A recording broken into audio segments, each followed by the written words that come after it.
네, 신앙생활을 이렇게 하다 보면요, 한 번쯤은 그런 생각이 들 때가 있어요. 아, 내가 성경을 한번 다 읽어봐야겠다. 하나님의 말씀이 그렇게 중요하고 은혜고 꿀송이고 그런데 내가 한번 이거를 처음부터 끝까지 한번 읽어봐야겠다. 이런 생각이 드는 때가 있을 수 있습니다. 그래서 보통 창세기부터 읽기 시작하는데 이것이 끝까지 다 읽는다는 게 이게 보통 어려운 일이 아닙니다. 그래서 어떤 경우에는 중간에 그만두기도 합니다. 교회를 다니지 않는 사람들 중에서도 성경 읽기에 도전하는 경우가 꽤 있습니다. 제가 아는 어떤 분도 성경이 역사상 가장 많이 팔린 책이다 라는 소식을 어디서 들었는지 자기도 한번 읽어봐야겠다고, 왜 그렇게 성경이 유명한지 많이 팔렸는지 알고 싶다고 읽어보겠다고 도전하겠다는 소리는 들었습니다. 그런데 다 읽었다는 소식을 못 들은 걸 보면 아마 그분도 중간 어디쯤에서 포기하지 않았을까 생각이 됩니다. 이렇게 사람들은 여러 가지 이유로 성경 읽기에 도전할 수 있습니다.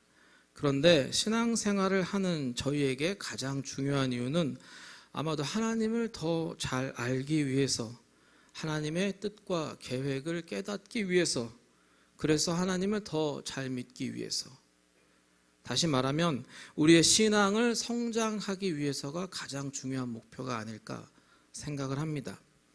저도 성경 읽기에 처음 도전했던 때가 있습니다. 중학교를 다닐 때였는데요. 여름 수련회를 다녀오고 나서 뭔가 나도 이제 신앙의 한 단계 업그레이드가 필요하다라고 생각을 하고 그 성경 읽기를 도전해야겠다고 생각을 했습니다. 때마침 방학이니까 내가 한번 열심히 해보리라 그렇게 다짐을 했습니다. 그리고 매일 오전에 도서관을 갔습니다. 이게 집에 있으면 다른 일이 많이 생길 수 있잖아요. 읽기 싫을 수도 있고, 그래서 제가 정말 진지하게 읽어봐야겠다고 생각을 하고 아침마다 도서관도 갔어요. 참 그럼에도 불구하고 그때의 저는 성공하지 못하는 많은 사람들 중에 한 명이 되었습니다. 그리고 오늘 저희가 읽은 본문이 제가 그때의 성경 읽기를 멈춘 딱 거기입니다. 왜냐하면 중학생인 저로서는 너무 이해하기가 어려웠기 때문입니다. 받아들이기도 너무 힘들더라고요. 성경에 이렇게 써 있잖아요. 그러나 여호와께서 바로의 마음을 완악하게 하셨으므로 이스라엘 자손들을 보내지 아니하였더라. 이게 한 번 나오는 게 아니라 20절에 이렇게 써 있고 27절에 또 나와요. 여호와께서 바로의 마음을 완악하게 하셨으므로 보내지 않았다. 아니, 분명히 이 앞에까지는 하나님이 이스라엘 사람들의 고통의 소리를 들으시고 그들이 간절하게 도움을 구하는 소리를 들으셨습니다. 그래서 이제 모세와 아론을 찾았잖아요. 그래서 그들을 세워서 이집트에서 데리고 나가겠다. 이게 하나님의 계획이잖아요. 그리고 여러 재앙을 이집트에 내리는 이유도 똑같잖아요. 빨리 이스라엘 사람들을 내보내라. 아니, 그런데 성경에 이렇게 써 있는 거예요. 여호와께서 바로의 마음을 완악하게 하여 보내지 않았다. 이게 무슨 말일까요? 하나님의 뜻은 이스라엘 사람들을 꺼내는 것이 분명한데 파라오는 이제 겁을 많이 먹었는데 그 앞에 파라오가 하는 말이 이거거든요. 내가 다 잘못했으니까 나 목숨만 살려주라. 니네가 원하는 거 다 들어줄 테니까 나가라. 이랬단 말이에요. 그런데 그러면 이제 나가기만 하면 되잖아요. 그냥 손잡고 다들 기쁘게 하나님 찬양하면서 나가면 될 것 같은데 하나님이 바로의 마음을 완악하게 하셨다 라고 성경에 쓰여 있습니다. 이 바로전 재앙이 우박의 재앙인데요. 그때에도 파라오의 마음은 다 무너졌습니다. 파라오의 신하들마저 파라오에게 이렇게 말을 합니다. 어느 때까지 이 사람이 우리의 함정이 되리이까? 모세에 말하는 거예요. 그 사람들을 보내어 그들의 하나님 여호와를 섬기게 하소서. 왕은 아직도 이집트가 망한 줄을 알지 못하시니까. 이게 신하들이 바로에게 한 말이거든요.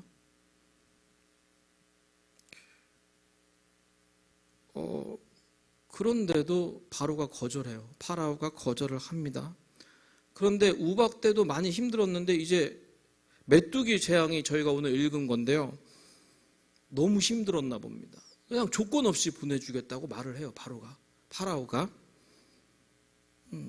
정말 이 정도까지 했으면 기쁘게 가면 될 것 같은데 여호와께서 바로의 마음을 완악하게 하셨으므로 보내지 아니하였다라고 써 있는 부분에서 제가 참 어려웠던 것 같습니다.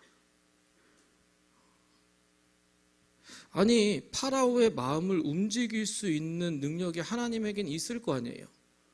그러니까 그 생각도 들더라고요. 아니, 처음부터 파라오 마음을 이집트 사람들 통해서 안 괴롭히게 할 수도 있잖아요, 하나님은. 예, 하나님이 그 능력이 없는 게 아닌데 처음부터 파라오가 못하게 했으면 될 것도 같은데, 아니 그거는 이제 지나갔다고 치면 오늘이라도 이제 나가라고 하는데 그때라도 나가게 하시면 될 것 같은데, 자기 백성의 고통의 소리도 듣고 이집트 사람이 죽어나가는 것도 하나님에겐 과연 별일이 아닌 걸까, 이런 생각까지 드는 거예요. 그래서 어려웠습니다. 하나님은 도대체 왜 그러셨을까요? 그렇게 해서라도 본인이 계획하셨던 10번을 다 채우셔야만 하는 이유가 있었던 걸까요? 아니, 분명히 하나님은 이유가 있죠. 문제는 제가 잘 모른다는 거죠. 문제는 언제나 거기 있습니다. 하나님은 분명히 뜻과 계획과 이유가 명확합니다. 그런데 제가 이해를 못하는 거죠. 거기서 포기하지 않았습니다. 그런데 저는 주변에도 물어봤어요. 뭐 제 친구들이 알 리가 없잖아요. 전도사님한테도 물어봤습니다. 그런데 잘 모르겠다고 그냥 받아들이라고 그러더라고요. 그 말이 정답인 것도 맞을 겁니다. 물론 그렇게 하는 게 맞았을 수도 있습니다. 그런데 어쨌든 저의 성경 읽기는 거기서 멈췄습니다. 뭐 그 이후에야 뭐 많이 읽으려고 노력도 하고 읽곤 있지만 그땐 그랬습니다. 주일학교에 다닐 때 10가지 재앙은 성경 학교와 수련회 퀴즈의 단골 메뉴입니다. 저는 아마도 제 기억상으로 그 10가지를 순서도 안 틀리고 다 외웠던 거로 기억을 합니다. 퀴즈 맞추고 해야 되니까. 지금은 그렇게까지는 못 외웁니다. 그런데 그때 제 마음에 있었던 질문은 여전히 남아 있습니다. 왜 10번의 재앙이 필요했을까? 이야기가 이렇게 진행이 됩니다. 하나님은 모세와 아론을 부르십니다. 이제 애굽 사람이 종으로 삼은 이스라엘 자손의 신음소리를 내가 듣고 나의 언약을 기억하노라. 무거운 짐에서 너희를 빼내고 그들의 노역에서 너희를 건지며 편팔과 여러 큰 심판들로 너희를 속량하여 너희를 내 백성으로 삼고 나는 너의 하나님이 되리라. 이게 6장에서 하나님이 약속하시는 거거든요. 그래서 이제 모세와 아론이 하나님의 약속을 들었으니까 파라오 앞에 가서 이 말을 그대로 합니다. 그러면서 우리가 여호와를 섬기러 가야겠으니 보내라, 그렇게 얘기를 합니다. 파라오는 말을 듣지 않습니다.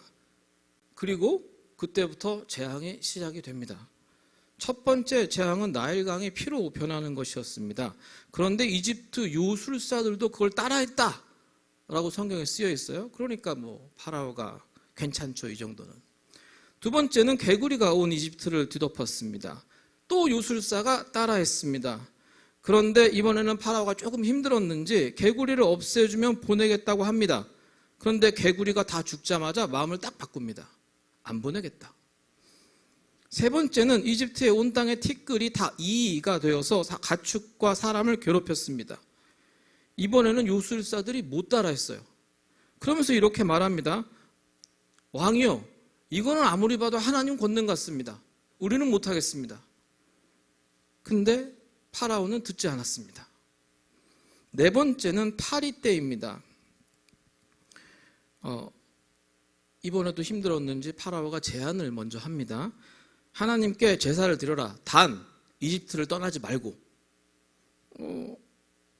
모세가 거절했죠. 하지만 그래도 뭐 좋은 내용이어서 그 이후에는 이렇게 말합니다. 광야로 가라. 근데 멀리만 가지 마라. 그래요. 그러니까 그 얘기를 듣고 파리떼를 없애줬습니다. 그랬더니 또다시 마음이 바뀐 거예요. 다섯 번째는 돌림병입니다. 가축이 죽어나갔습니다.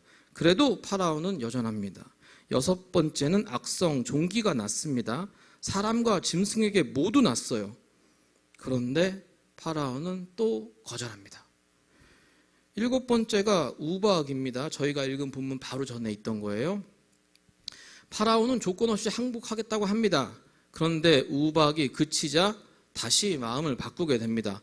여덟 번째가 메뚜기입니다. 저희가 오늘 읽은 본문이죠. 파라오는 이번에는 살려달라고 애원을 합니다. 내가 다 잘못했으니까 너희가 하고 싶은 대로 다 해라.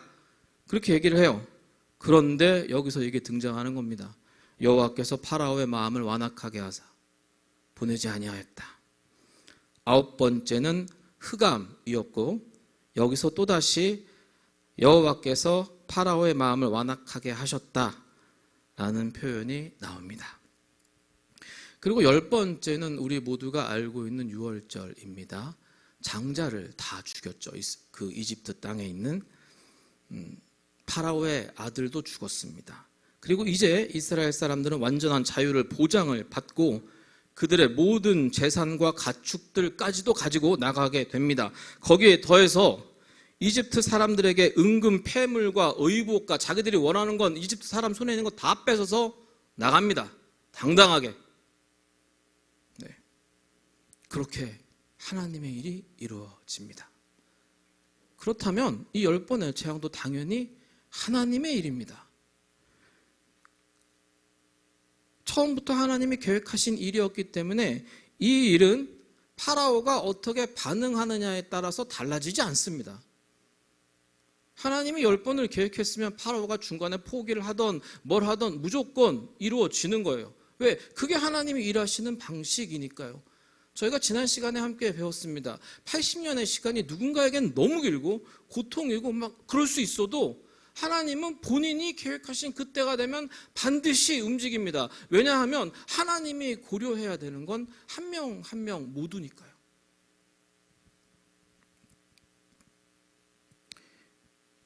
제가 몰랐던 것은 그 이유가 아니라 하나님 자체였습니다.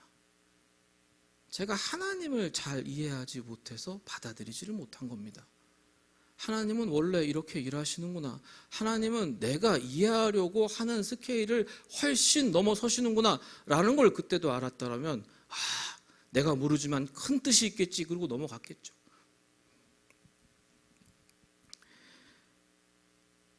그리고 이것은 이미 성경에 기록이 돼 있던 사실입니다. 여호와께서 모세에게 이르시되 내가 애굽으로 돌아가거든 내가 내 손에 준 이적을 바로 앞에서 다 행하라. 그러나 내가 그의 마음을 완악하게 한즉 그가 백성을 보내주지 아니하리라. 이미 4장에서 하나님이 먼저 말씀하신 거예요. 그렇다면 이때부터 하나님은 재앙을 다 계획을 하신 거예요. 그 가짓수가 10개든 뭐 몇 개가 됐든 하나님은 이미 계획이 다 끝나신 거고, 그렇다면 그 이후에 사람이 어떻게 반응을 하든지 그 일은 반드시 일어나게 됩니다. 따라서 여기서 말하고 있는, 오늘 성경에서 말하고 있는 하나님이 파라오의 마음을 완악하게 했다라는 것은 하나님이 고의적으로 파라오의 마음을 돌려서 못 가게 했다라기보다는 하나님의 일이 순리대로 이루어지도록 하나님이 그가 그 완악한 마음을 먹게 내버려 두신 거에 가깝습니다. 그렇다면 파라오는 왜 그랬을까요? 그거 중요하잖아요. 자, 파라오 입장에서 바라보면 이 사건은 이렇습니다. 그 이후에 나오는 이야기를 보면 장정만 60만이 나갔다 그렇게 나와요. 그러면 여자와 아이들까지 합치면 대략 200만 정도 된다고 합니다. 자, 이 정도 인원이면은 고대 시대에 나라의 기둥입니다. 지금 현재 이집트가 누리고 있는 대부분의 모든 것들이 이 노예의 피땀 노력으로 일군 것들이 아니겠습니까? 거기에다가 이집트 사람들은 얘네한테 월급도 주지 않아요. 왜? 너네는 우리 땅에 사니까, 그리고 너네랑 우리랑 사이가 안 좋으니까 우리는 너희 일 시킬 거야. 이러고 시킨단 말이에요. 안 하면 막 때리고 이러면서. 그런데 그럼에도 불구하고 이스라엘 사람들은 자녀를 막 잘 낳아요. 가만히 있어도 노예의 숫자가 불어나. 자기들끼리 알아서 밥 해먹고 잘 살아. 그리고 하루 종일 일 시킬 수 있어요. 200만 명을. 이거를 포기할 수 있는 왕은 없습니다. 없어요. 당장 이 사람들이 나가면 이집트 전체가 곤란해질 겁니다. 이 사람들이 하던 그 수많은 일들, 200만 가지 일이 있을 거 아닙니까? 그걸 다 누가 해요? 그렇게 되면 이집트 사람들이 가만히 있겠습니까? 아무리 파라오가 뭐 신의 아들이고 막 이래도 자기들이 불편한데. 그렇죠. 파라오 입장에서는 이거는 이 사람들이 나가면 나라가 경제가 망하는 건 물론이고 정치적으로도 자신의 입지가 상당히 위태롭게 됩니다. 파라오 입장에서는 죽어도 포기 못하는 거예요. 근데 하나님은 그걸 알고 계셨죠. 그렇기 때문에 여러 번 치실 것을 미리 얘기하시는 겁니다. 이것이 10번의 재앙이 필요했던 첫 번째 이유일 겁니다. 두 번째는 PTSD라고 혹시 아시나요? 이게 우리나라 말로 하면 외상후 스트레스 장애라고 합니다. 사람이 전쟁, 고문, 자연재해, 사고 등 심각한 사건을 경험한 후에 그 사건에 대해서 공포심을 너무 크게 느껴서 빠져나오지 못하는 질병입니다. 이 장애가 있는 사람은 비슷한 상황을 만나거나 꿈이나 회상에서 그 일이 떠오르기만 해도, 머리에 떠오르기만 해도 극심한 고통을 느낀다고 합니다. 저는 이것이 10번의 재앙이 필요했던 두 번째 이유라고 생각을 합니다. 10번의 재앙을 다 겪고 있는 이집트 사람들은 히브리 사람들이 어떻게 보일까요? 히브리 사람 히자만 나와도 치가 떨리지 않겠습니까? 아주 질리지 않겠습니까? 10번 그런 일을 당했는데 히브리 사람들을 괴롭히고 싶은 마음이 생길까요? 이게 뭐 그냥 쉬운 것도 아니고 이집트 전역이에요. 이 재앙들은 대부분 뭐 지역에서 일어났다 이게 아니라 이집트 전역입니다. 이집트 전역에 파리떼가 들끓고 돌림병이 돌고 가축들이 죽어나가고 그렇게 되는 거예요. 근데 이거를 지금 며칠 간격으로 계속 겪고 있는 거잖아요. 하나 끝나면 뭐 얼마 되지도 않아서 또. 그리고 이 10번의 재앙은 대부분 이집트인들이 믿고 있는 신과 관련돼 있습니다. 특별히 마지막 두 가지는 이제 하나가 흑암이고 하나가 죽음이잖아요. 장자의 죽음. 근데 9번째 재앙인 흑암은 이집트의 최고신 이 라거든요. 태양신입니다. 그래서 파라오가 라의 아들이라는 뜻이에요. 태양신의 아들. 근데 태양신은 어디 갔나요? 없어졌어요. 그리고 10번째 재앙인 죽음은 이집트 왕가를 지키는 그 수호신이 있거든요. 얘가 호루스라는데 얘가 죽음 관장하는 신입니다. 그런데 그 죽음이 이집트 왕자 신의 아들의 아들까지 지금 죽인 거예요. 그러니까 이집트인들은 물질적으로 뭐 육체적으로만 고통당한 게 아니라 그들이 믿고 있었던 태양신이 최고야. 죽음의 신을 믿어야지. 이것마저도 다 붕괴가 되는 거를 경험하는 겁니다. 몇 번이요? 10번이요. 그 한 명 한 명이 느꼈을 좌절과 공포는 우리가 상상하는 것 이상입니다. 왜냐하면 너무 몸이 힘들고 이것도 힘든데 그들의 생각의 기반마저 무너지는 거예요. 한마디로 철저하게 무너뜨리는 겁니다. 말 그대로 뼈에 사무치는 겁니다. 이집트 사람들이 이 일을 얼마나 무서워했는지는 이 사건 이후에 이스라엘과 이집트의 관계에서 잘 드러납니다. 출애굽한 이스라엘 백성이 어디로 가나요? 광야로 가죠. 근데 광야가 그게 시내 산이 있는 시내 반도를 말하는 거거든요. 거기는 이집트랑 붙어 있어요. 붙어 있어요. 이집트 사람들이 맘만 먹고 전차를 동원하면 3일 안에 어디든지 다 찾아냅니다. 쫓아와서 하면은 전쟁이 나겠죠. 그런데 40년 동안 이집트 사람들은 한 번도 이스라엘 사람들을 찾지도 않습니다. 아니요, 못 찾는 거예요. 왜? 무서워요. 내가 너무 힘들었어. 이집트 사람들이 이스라엘 사람을 떠올리기만 해도 괴로운 거예요. 여기서 끝일까요? 아니요, 그렇지 않습니다. 가나안 정복 전쟁 때도 마찬가지입니다. 가나안이 멀지가 않아요. 이집트, 광야, 가나안 이렇게 붙어 있는 거예요, 세 개가. 그런데 뒤에 만약에 우리를 위협하는 적이 있다. 그러면 이스라엘 사람들이 전쟁을 마음대로 할 수 있겠습니까? 언제 이집트가 쳐들어올지 몰라 이 생각을 하고 있으면 앞에 나가서 싸우겠냐고요. 그런데 이집트 사람들은 그때에도 한 번도 올라오지 않습니다. 여기서 끝이 아닙니다. 성경이 기록되는 모든 시간, 이스라엘 왕국이 다 망해서 디아스포라 막 다 이제 신약 시대에 헤어지잖아요. 그때까지 이스라엘이 이집트에서 침공받은 적은 한 번도 없습니다. 그런데 이게 우연 아니냐 이렇게 말할 수도 있는데 아닙니다. 하나님이 하신 일이에요. 왜냐고요? 이집트에서 어디를 가려고 하면 반드시 거길 지나가야 돼요. 페르시아로 가려고 그래도 그리스를 가려고 그래도 어디를 가려고 그래도 거기를 지나가야 돼요. 그리고 이집트는 고대부터 중세까지 꾸준하게 강대국이었어요.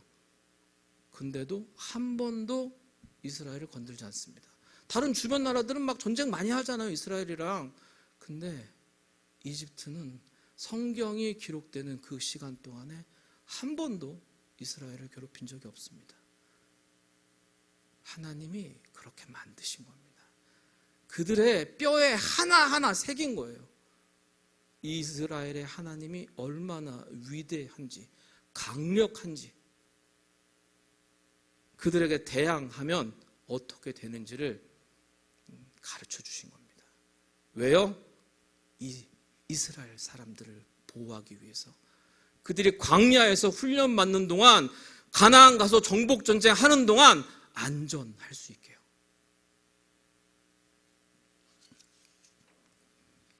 세 번째입니다. 하나님은 이 과정을 통하여서 이스라엘 사람 한 명 한 명에게 하나님이 누구인지 정확하게 가르쳐 주셨습니다. 10번의 재앙이 일어나는 동안, 온 이집트 땅에서 일어나는 동안 이스라엘 사람이 사는 지역에는 이 재앙이 없었다라고 성경은 계속 기록합니다. 내 백성이 거주하는 고센 땅을 구별하여 그곳에는 파리가 없게 하리니 이로 말미암아 이 땅에서 내가 여호와인 줄을 내가 알게 될 것이다. 여호와가 이스라엘의 가축과 애굽의 가축을 구별하리니 이스라엘 자손에게 속한 것은 하나도 죽지 아니하리라. 이스라엘 자손이 있는 그곳 고센 땅에는 우박이 없었더라. 사람들이 서로 볼 수 없으며 처소에서 일어나는 자가 없으되 온 이스라엘 자손들이 거주하는 곳에는 빛이 있었더라. 유월절 내용은 우리가 더 잘 알고 있습니다. 유월절 피가, 어린 양의 피가 묻어있는 그 집은 다 넘어가는 겁니다. 이 일을 실제로 겪었던 이스라엘 사람들은 어떤 생각을 했을까요? 이런 겁니다. 온 세상이 막 파리떼가 들끓어. 막 옆집에도 막 가득 차 있어. 근데 우리 집만 없네? 가축에 돌림병이 돌았어요. 막 다 죽어나가. 근데 우리 애들은 멀쩡하네? 바로 옆에서 같이 풀 먹는데? 거센 우박이 떨어져서 모든 농작물이 망가집니다. 그리고 그게 이집트 같은 무슨 사막 기후에 우박이 웬 말입니까? 근데 막 떨어져. 막 떨어져서 모든 농작물이 다 망가졌어. 근데 내 밭에 가보니까 멀쩡하네. 온 세상이 깜깜해요. 그런데 자기네 동네에는 빛이 있어요. 이 일을 경험한 사람 중에 누가 하나님의 존재를 부정할 수 있겠습니까? 아니, 어떻게 믿지 않을 수가 있겠습니까? 어떻게 그 하나님께 예배하지 않을 수가 있겠습니까? 지금 자신의 눈으로 보고 있잖아요. 자신의 몸으로 체험하고 있잖아요. 어느 누가 하나님의 뜻을 거역할 수가 있겠습니까? 하나님은 그의 백성 이스라엘에게 하나님이 누구신지를 한 명 한 명에게 가르쳐 주십니다. 그냥 가르쳐 주시는 게 아니라 각인시키십니다. 이것이 가장 중요한 이유가 되는 겁니다. 그런데 여기서 끝은 아닙니다. 이 10번의 재앙의 사건, 그리고 그로 인한 출애굽은 이스라엘 민족 가운데 여호와 하나님을 향한 신앙이 대대로 증거되고 전수되는 기틀이 됩니다. 출애굽기 10장 2절입니다. 너로 내가 애굽에서 행한 일들, 곧 내가 그 가운데서 행한 표징을 내 아들과 내 자손의 귀에 전하게 하려 함이라. 너희가 나를 여호와인 줄 알리라. 12장 26절과 27절입니다. 이후에 너희 자녀가 묻기를 이 예식이 무슨 뜻이냐 하거든 너희는 이르기를 이는 여호와의 유월절 제사라. 여호와께서 애굽 사람을 치실 때에 애굽에 있는 이스라엘 자손의 집을 넘으사 우리의 집을 구원하셨느니라. 신명기 5장에 있는 10계명은 10계명 하나님 신앙의 가장 기초잖아요. 10계명은 이렇게 시작이 됩니다. 나는 너를 애굽 땅 종 되었던 집에서 인도하여 낸 내 하나님 여호와라. 너는 기억하라. 내가 애굽 땅에서 종이 되었더니 내 하나님 여호와가 강한 손과 편팔로 거기서 너를 인도하여 내었다. 하나님이 누구신지 그 시대 사람들에게 알려주셨을 뿐만 아니라 이스라엘 자손들에게 하나님을 향한 신앙이 흔들리지 않는 기틀을 마련해 주신 겁니다. 그리고 오늘 우리가 이 말씀을 통해서 하나님이 누군지를 배우는 겁니다. 하나님이 하신 일입니다. 그가 일하시면 이렇게 됩니다. 여호와 하나님이 얼마나 강하시며 얼마나 능력이 있으시며 그가 얼마나 그의 백성을 한 명 한 명 챙기시며 그의 백성을 보호하고 인도하시는지 그의 백성의 앞날까지 책임지시는지 나타납니다. 하나님이 움직이시면 드러나는 겁니다. 드러나야만 하는 겁니다. 그래서 하나님의 백성이 해야 하는 일에 가장 중요한 것은 이 하나님을 잘 아는 것입니다. 그가 왜 10번의 재앙을 하셨는지 알아야 됩니다. 그가 이 일을 통하여서 우리에게 무엇을 가르쳐주고 싶은지를 우리가 깨달아야 합니다. 그가 이 일을 통하여서 보여주시는 주의 능력과 은혜와 인도와 보호하심을 깨달아 알아야 됩니다. 그리고 예배해야 합니다. 파라오에게 모세가 했던 떠나야 하는 이유가 무엇이었습니까? 우리가 여호와께 제사하여야겠다.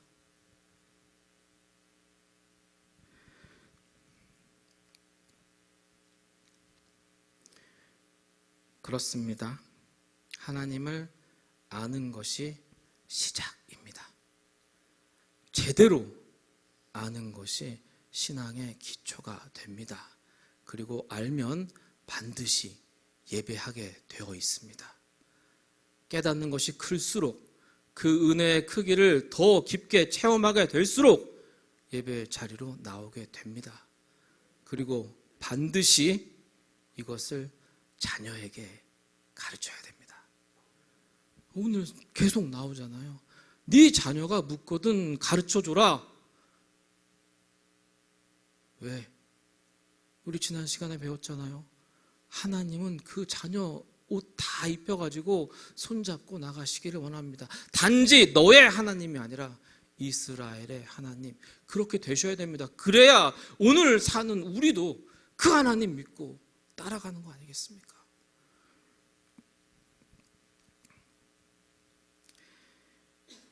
그렇게 하나님을 바르게 깨닫는 자가, 그렇게 하나님 앞에 예배하는 장리로 나오는 자가 오늘 본문 가운데 이스라엘 백성들이 받았던 은혜와 사랑과 배려와 보호하심과 인도하심을 누리게 될 것입니다.